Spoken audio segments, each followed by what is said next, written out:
Yeah, John. May I join you? This is Mr. Terry. Yeah, maybe. Hi. Hey, Jeff. Can I get some water? Yes. My lips are stuck together. No. My feet are killing me. I got slippers on because I normally wearing slippers for like 10 years in Hawaii doing Lost and 5-0. And I got dressed today and put on my go-to-meeting shoes. And God, they hurt.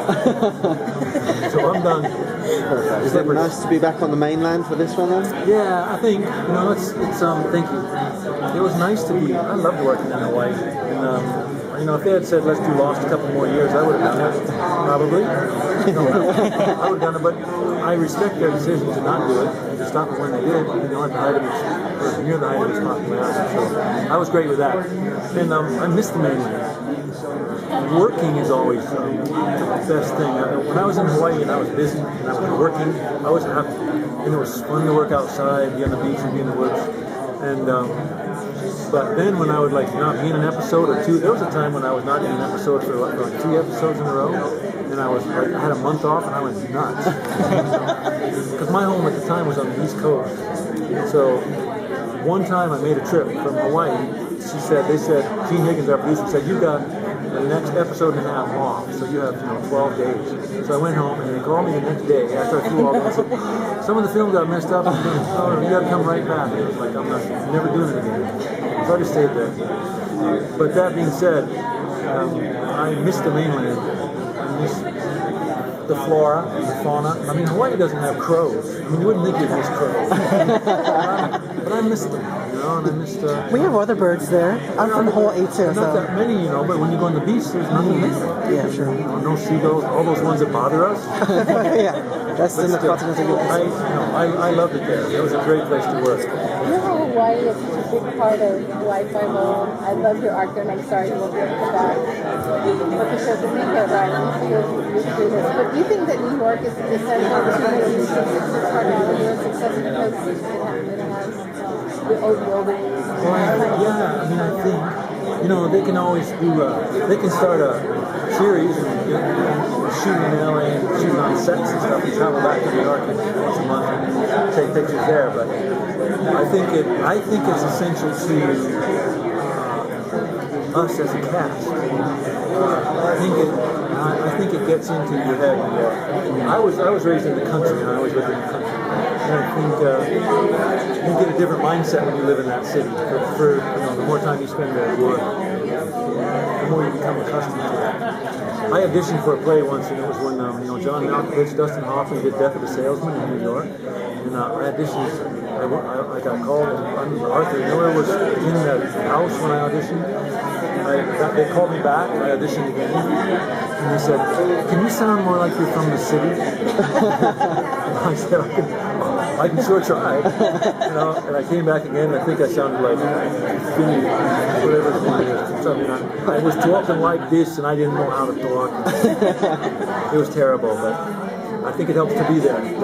That's the long answer to the short question. It helps to be there and sort of have the feeling of the city. I know from talking to your cast members that beyond the pilot script, you guys kind of knew nothing when signing up for this adventure. So what was it about this character and this world that appealed to you?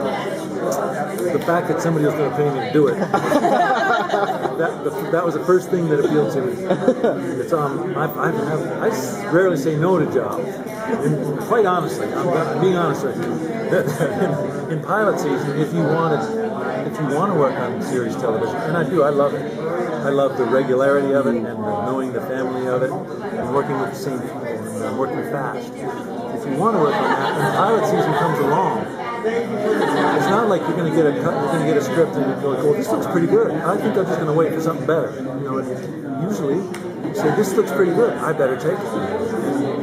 And that's kind of, I talked to my agent. I said, you like this? I kind of like it. It seems like it has a lot of potential. And she said, yeah, I think I like it too. So let's go for it. And so I did.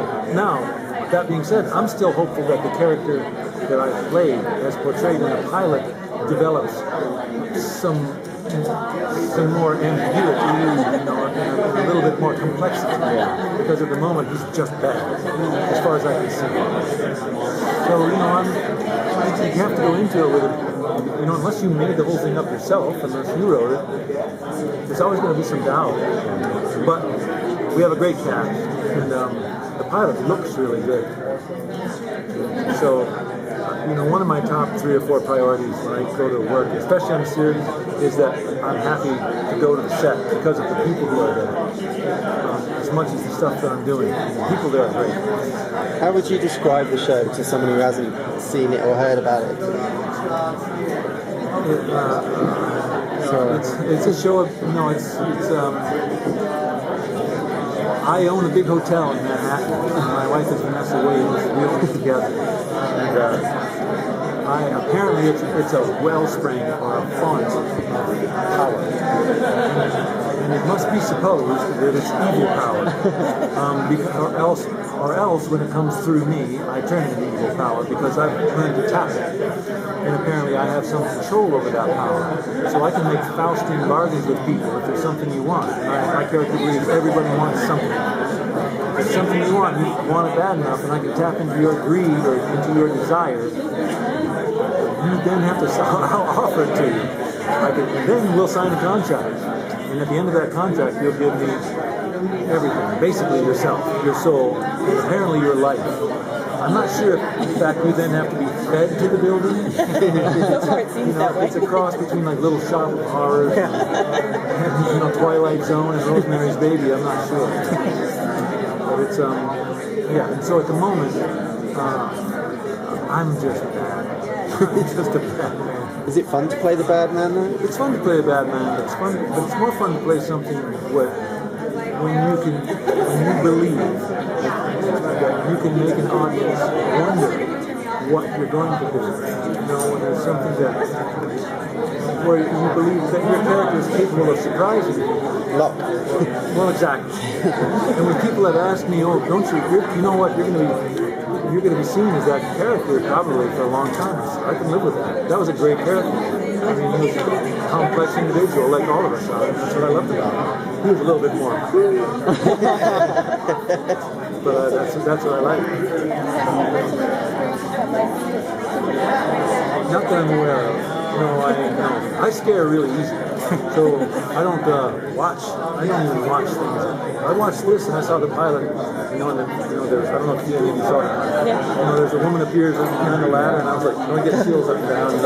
So then today I go and watch it again. It's like, oh, same thing. I knew that was coming. So I think it's quite possible for me to be frightened. I can lay in bed and hear something go bump in the night. I can't tell you how many times I've run through my house with a stick or a big knife since lost. Big knife in my hand. Throwing doors open. So I don't need to be scared. Have a happy birthday. Oh, hey, okay. Happy birthday. Thanks very much. Nice to talk to you all. Thank you. Looking forward to the show.